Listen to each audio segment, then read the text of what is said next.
Üdvözöljük! Ön a Vodafone hangpostáját hívta. Önnek egy új hangüzenete érkezett. Feladó Pécsi Közgáz. Nekünk az egyetemek harca annyit jelent, hogy nyerünk, hogy viszünk minden.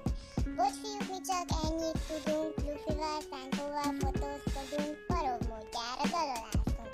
Értikötével rímet nem költünk, azt majd a Corvinusig csinálják helyettünk. Ezzel tőlük sok diszlájkot begyűjtünk.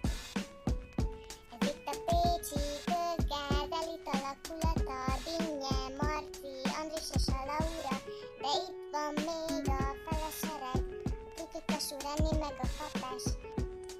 Meggyőzzük a zsűri alakulatát, meghódítjuk a Fezi a hegyek csúcsát.